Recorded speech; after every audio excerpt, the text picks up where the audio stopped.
In this video, we will see further more about shear force and bending moment. So here, we'll discuss these four equations. So here dv by dx equal to minus w, that we have seen. Load will be equal to slope of the shear force. V is a shear force.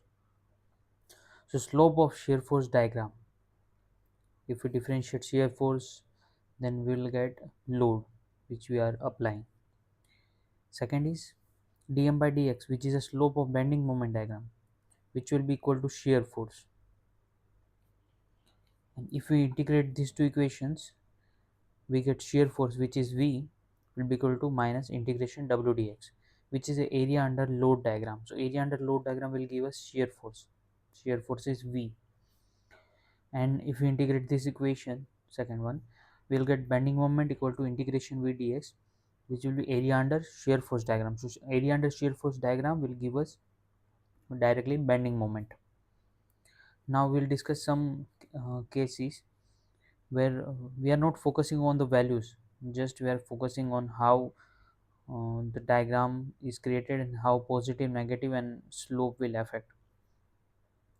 So here there is a point load in simply supported beam.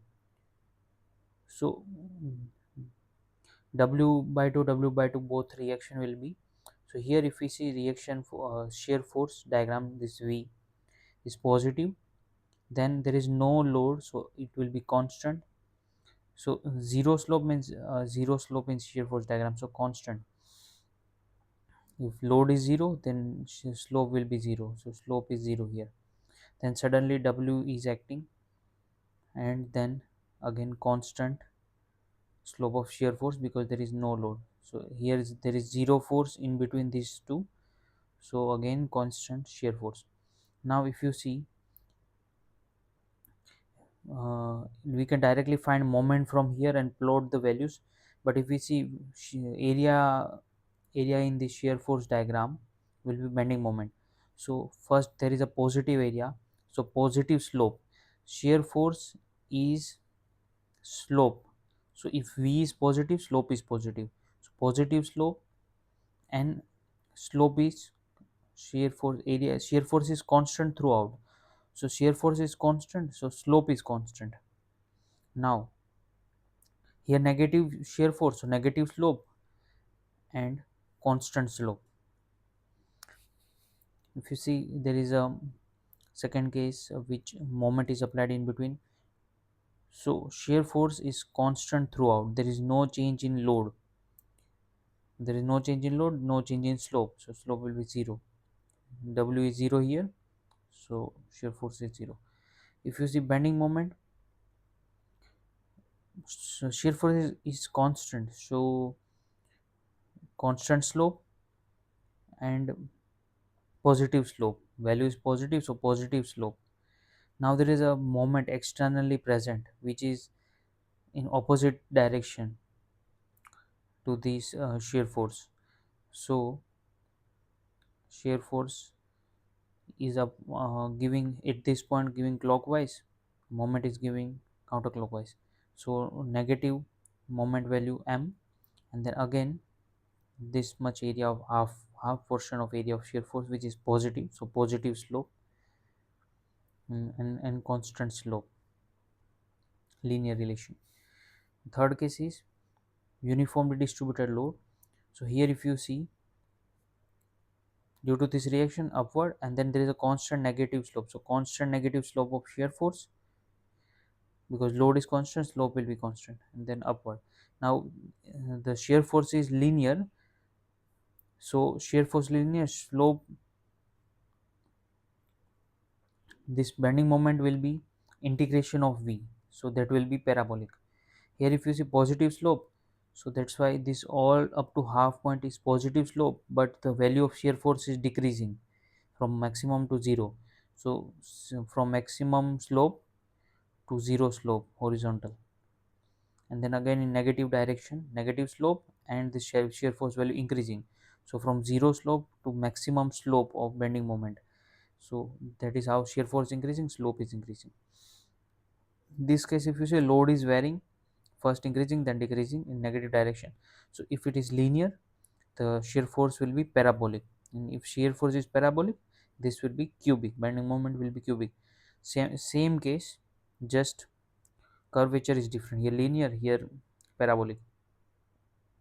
So this will be cubic, here bending moment was parabolic. In this case varying load, so if this is linearly varying, so this half sections will be same as this load. Now constantly decreasing from here to here, because from here to center point it was constantly negative slope and slope was increasing. So from minimum slope to maximum slope, and it is in negative direction of slope. From this is parabolic, this was also parabolic, so these two are cubic, here positive and negative, so slope is positive up to this point and then negative, and slope value is decreasing here, here it should increase because the shear force value is increase in negative direction, here shear force is decreasing from here to 0. So like that we have to calculate. You see here there's a the point load, so similar to this case, upward and then point load, then there is a constant shear force, so constant there is no load, so constant slope, then it is uniformly decreasing, so linear and then upward. So bending moment will be like positive, so positive slope, so shear force is constant, slope is constant. Then here shear force is constant, slope is constant, but in negative direction, so negative slope. Then negative direction, so negative slopes, and the value of shear force is increasing, so from zero slope to increasing maximum slope of bending moment. Like this we have to plot. Now we'll see the cases of cantilever beams. So here if we see, first is point load at the end, so this shape is like hogging shape. So hogging is where beam bends like this. So shear force throughout, if we draw free body diagram, we find reaction, then shear force is positive and then constant because there is no load in between, and at the end it is again coming to 0. Now bending, this is positive, so slope is positive, and at both the end it should be 0. So definitely here it will be negative because it is in hogging direction. Shear force is constant, so slope is constant. Now in this case if you see, from point load it is uniform load, so for uniform load slope should be constant and in negative direction. So this is linear relationship, so at particular slope it is shear force is constant slope and in negative direction, so this is negative direction. Now this is shear force is decreasing and positive, so positive slope because value is positive, so all these slopes of shear force at each and every point are positive, and it is decreasing, so from maximum slope to almost 0 slope, here 0, so that's why here 0 slope will be there for bending moment. That is how we have to calculate it. It is linear, it is parabolic. Now for this case both are in combination, so we have to add both this. If I draw a triangle like this, then triangle portion and this is the both superposition of both this, so the shape will be like this, and it is constant, so this will be also parabolic like this. And we have simply added w plus wl, w plus wl, and both this slope wl plus wl square by 2. So if both the load are acting combined, we can directly superimpose both this diagram.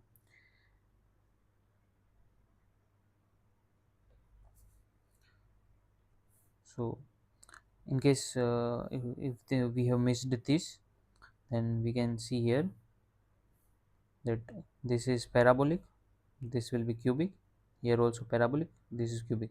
These two are parabolic because these are linear slope of load, so linear slope of load gives shear force parabolic and this as cubic.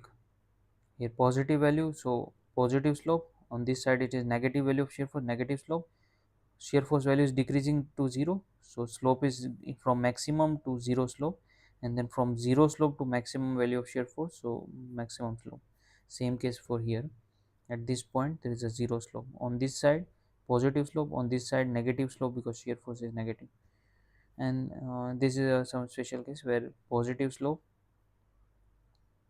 and then negative slope here and here, and this is linear, so this is parabolic, this is constant, this is linear. Now for this case there is a triangular means constant load, so this will be parabolic and this will be cubic. So negative, so negative, all the slopes are negative, load value is decreasing from maximum to zero, so slope from maximum to zero slope. Similarly this is positive, so all positive slopes at each and every point the value of shear force is decreasing, so from maximum slope to zero slope of bending moments like this cubic. If it is in reverse direction from 0 to maximum, then you see here slope from 0 to maximum and in negative because w is in negative direction, and shear force value will come positive because there is one reaction here. First it will go up and then come down. This is positive and the shape of the beam is hogging, like beam will come like this, so bending moment starts from negative, and if you see the bending moment at reaction point will be in this direction. Now you see positive, so all slope are positive and value from maximum of shear force to zero shear force, so maximum slope to zero slope. So this is how we have to build different cases for W shear force and bending moment.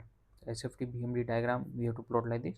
We'll see in detail in for some examples for where we find reaction forces and plot this diagram, where we consider many of such cases in one particular problem, and that will be clear by just one or two problem.